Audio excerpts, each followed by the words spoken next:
Salam kerahiman. Hari ini 16 Januari kita akan baca lanjutan dari yang kemarin ya. 367b dan 528. Kita mulai dalam nama Bapa dan Putra dan Roh Kudus. Amin. 367b. Maka aku berpaling kepadamu, hei kamu jiwa-jiwa pilihan. Apakah kamu juga akan gagal memahami kasih hatiku? Di sini pun hatiku telah dikecewakan. Aku tidak menemukan orang yang menyerahkan diri sepenuhnya kepada kasihku. Begitu banyak syarat, begitu banyak ketidakpercayaan, begitu banyak kekhawatiran. Untuk menghiburmu, biarlah aku katakan kepadamu bahwa ada jiwa-jiwa yang hidup di dunia ini yang mengasihi aku dengan mesra. Aku bersemayam dalam hati mereka dengan penuh sukacita. Tetapi jumlah mereka tidak banyak. Di biara-biara pun ada jiwa-jiwa yang memenuhi hatiku dengan sukacita. Mereka mengemban ciri-ciriku. Oleh karena itu, Bapa Surgawi memandang mereka dengan kepuasan yang istimewa. Mereka akan dikagumi oleh malaikat dan manusia. Jumlah mereka sangat sedikit. Bagi dunia, mereka adalah suatu pembelaan di hadapan keadilan Bapa Surgawi dan sarana untuk memperoleh kerahiman bagi dunia. Kasih dan pengorbanan jiwa-jiwa ini menopang keberadaan dunia. Ketidaksetiaan suatu jiwa yang kupilih secara khusus melukai hatiku dengan paling menyakitkan. Ketidaksetiaan seperti itu adalah pedang yang menembus hatiku. Lanjut 528. Pada hari Jumat dalam misa ketika jiwaku dibanjiri dengan kebahagiaan Allah, aku mendengar kata-kata ini di dalam jiwaku. Melalui hati Yesus yang ilahi insani, kerahimanku telah memancar ke dalam jiwa-jiwa seperti sinar matahari menembus kristal. Dalam hatiku aku merasakan dan memahami bahwa setiap pendekatan kepada Allah telah terlaksana oleh Yesus, dalam Yesus dan lewat Yesus. Nah, 367b. Maka aku berpaling kepadamu, hei kamu jiwa-jiwa pilihan. Apakah kamu juga akan gagal memahami kasihku? Ini suatu sapaan, suatu teguran yang Yesus ungkapkan kepada jiwa-jiwa terpilih. Apakah engkau juga akan gagal memahami kasihku? Jiwa-jiwa pilihan itu adalah jiwa yang tidak menonjolkan diri dalam bidang apapun. Biasanya jiwa pilihan itu adalah jiwa yang papa, yang paling lemah, yang paling sederhana. Jiwa-jiwa tersebut dipilih Tuhan untuk jadi alatnya untuk karyanya yang paling besar. Jadi memang Tuhan memilih jiwa-jiwa yang papa, yang lemah, yang gak berdaya justru untuk melakukan karya-karya Tuhan yang besar, yang luar biasa. Karya-karya besar dilakukan oleh jiwa yang paling tidak mampu melaksanakannya. Sebab hanya dengan cara ini karya Allah dinyatakan sebagaimana adanya, yaitu sebagai karya Allah. Contoh ya, kalau kita jago masak, bikin masakan apa aja enak, kita masak enak, nggak kelihatan karya Allahnya. Tapi kalau orang itu nggak bisa masak, sama sekali nggak bisa masak, memang tidak bisa masak, dan tiba-tiba dia masak dan masaknya enak sekali, kelihatan ya, ada sesuatu yang membantu dia, yang menolong dia, yang membuat dia dari tidak mampu menjadi mampu. Itulah kerjanya Tuhan. Tuhan bekerja di orang-orang yang sederhana, yang papa, yang tidak berdaya, dan hasil kerjanya, hasil karyanya adalah karya yang luar biasa yang untuk membuktikan bahwa memang karya itu karya Allah, bukan karya manusia. Jadi, jiwa pilihan adalah jiwa yang dipanggil untuk mewujudkan suatu karya besar Allah. Justru kepapaan jiwa pilihan itu jadi bukti paling kuat bahwa ini bukan karyanya, tapi karya Allah. Kalau kita refleksi, kita masuk ke dalam kehidupan kita masing-masing, dalam keluarga kita masing-masing, Tuhan juga bisa pakai kita untuk berkarya untuk karya Allah yang besar. Di mana keluarga yang tadinya berantakan, yang egois, yang mau menang sendiri, dengan karya Allah, maka keluarga itu dapat menjadi rukun, dapat menjadi bersatu, dapat menjadi solid. Maka mari kita jangan sombong, jangan merasa bisa, tapi papaklah di hadapan Tuhan, tidak berdaya, tidak bisa apa-apa, serahkan semuanya masalah pada Tuhan, biar Tuhan yang lakukan step by step-nya. Di sini pun Yesus katakan, hatiku telah dikecewakan. Aku tidak menemukan orang yang menyerahkan diri sepenuhnya kepada kasihku.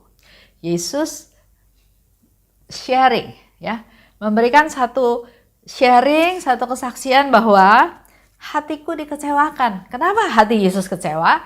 Karena aku tidak menemukan orang yang menyerahkan diri sepenuhnya kepada kasihku. Ini menjadi refleksi, menjadi teguran, menjadi suara untuk kita semua. Yesus katakan bahwa tidak ada orang yang menyerahkan diri sepenuhnya kepada kasihku. Coba kita lihat diri kita masing-masing. Apa yang kita sudah lakukan? Allah memilih suatu jiwa, dan jiwa itu akan menjadi jiwa pilihan kalau ia menyerahkan diri sepenuhnya pada kasih Allah. Kita refleksi ke diri kita masing-masing ya, apalagi sekarang kan tahun refleksi. Tahun untuk kita melihat kembali apa yang sudah dilakukan. Dan di sini jelas dikatakan Allah memilih suatu jiwa. Allah memilih kita semua. Satu pribadi lepas pribadi. Allah pilih untuk menjadi alatnya. Untuk menjadi perpanjangan tangannya. Supaya suatu karya Allah bisa terlaksana.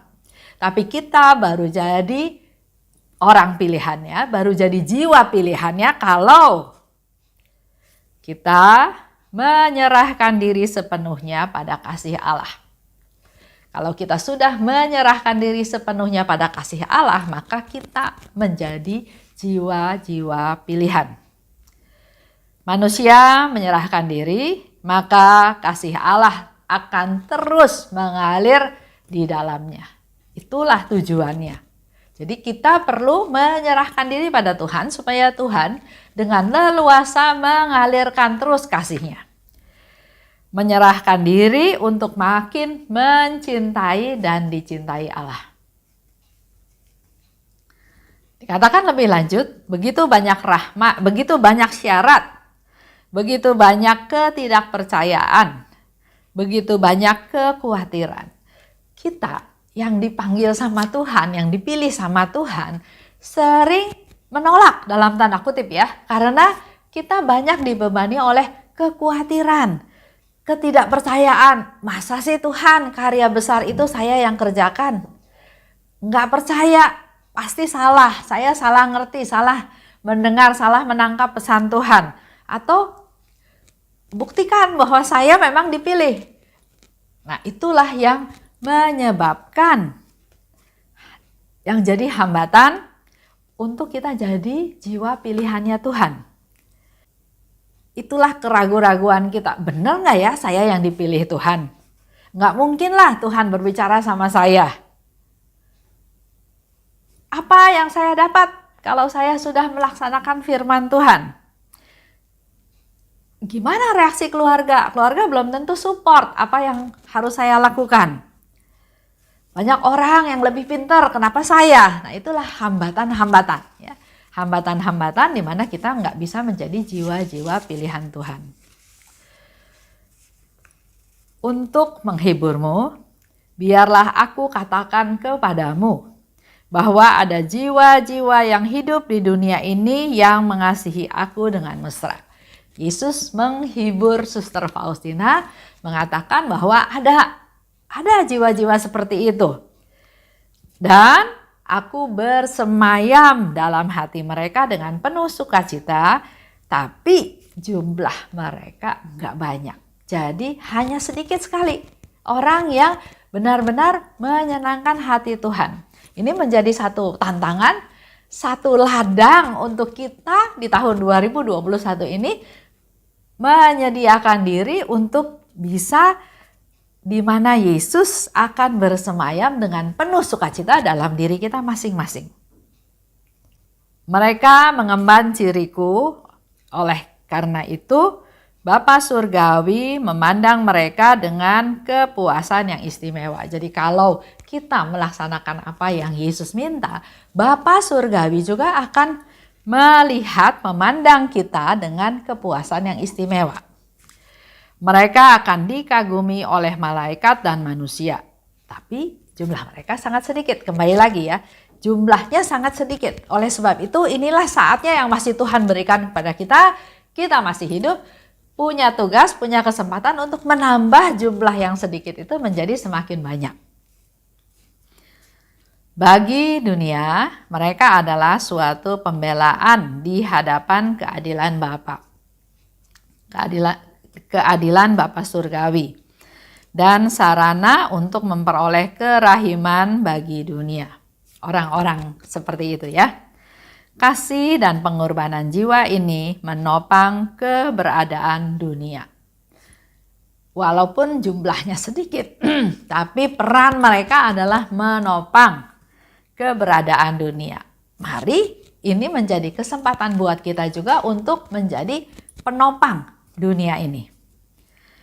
Ketidaksetiaan suatu jiwa yang kupilih secara khusus melukai hatiku dengan paling menyakitkan. Kalau Tuhan sudah pilih kita sebagai jiwa-jiwa terpilih, tapi kita nggak setia, nggak taat, maka Yesus katakan engkau melukai hatiku yang paling menyakitkan. Jadi dari sekian banyak kelompok orang-orang dengan jiwa yang terpilih ini, kalau dia melakukan ketidaksetiaan, dialah yang paling menyakitkan Tuhan. Ketidaksetiaan seperti itu adalah pedang yang menembus hatiku. Ini menjadi satu curhat Yesus pada kita semua. Kalau kita enggak setia, itu akan menyakiti hati Yesus. Kalau kita enggak setia, maka itu seperti pedang menembus hatiku, kata Yesus. Pertanyaannya adalah, apakah kita masih mau terus menyakiti Tuhan atau menyenangkan Tuhan? Di situ dengan jelas dikatakan ketidaksetiaan. Jadi mari kita semua bersama-sama berusaha mohon rahmat Tuhan supaya kita menjadi orang-orang yang setia. Itu aja untuk hari ini. Saya tutup ya dengan doa. Dalam nama Bapa dan Putra dan Roh Kudus. Amin. Allah Bapa yang Maha Baik, terima kasih atas pengajaran pada hari ini. Kami menjadi tahu bahwa ketidaksetiaan kami yang sering kami lakukan, kami langgar, karena kami anggap itu urusan-urusan kecil, itu perkara-perkara kecil, tapi justru itu yang menyakiti hati Yesus. Ampunilah segala kesalahan kami ya Tuhan. Urapi kami, mampukan kami untuk menjadi orang-orang yang lebih setia. Agar kami setia di hadapan-Mu Tuhan untuk melaksanakan firman-Mu, untuk bertanggung jawab akan tugas-tugas kami, kodrat kami, baik sebagai suami, sebagai istri, sebagai orang tua, sebagai anak, sebagai saudara, sebagai atasan, sebagai teman, sebagai bawahan, untuk menjadi orang-orang yang setia. Setia di dalam Engkau Tuhan. Urapi kami, mampukan kami Tuhan, agar kami boleh menjadi perpanjangan tangan-Mu, kami menjadi jiwa-jiwa yang Engkau pilih untuk melaksanakan firman-Mu. Kemuliaan kepada Bapa dan Putra dan Roh Kudus, seperti pada permulaan sekarang, selalu dan sepanjang segala abad. Amin. Dalam nama Bapa dan Putra dan Roh Kudus. Amin. Salam kerahiman.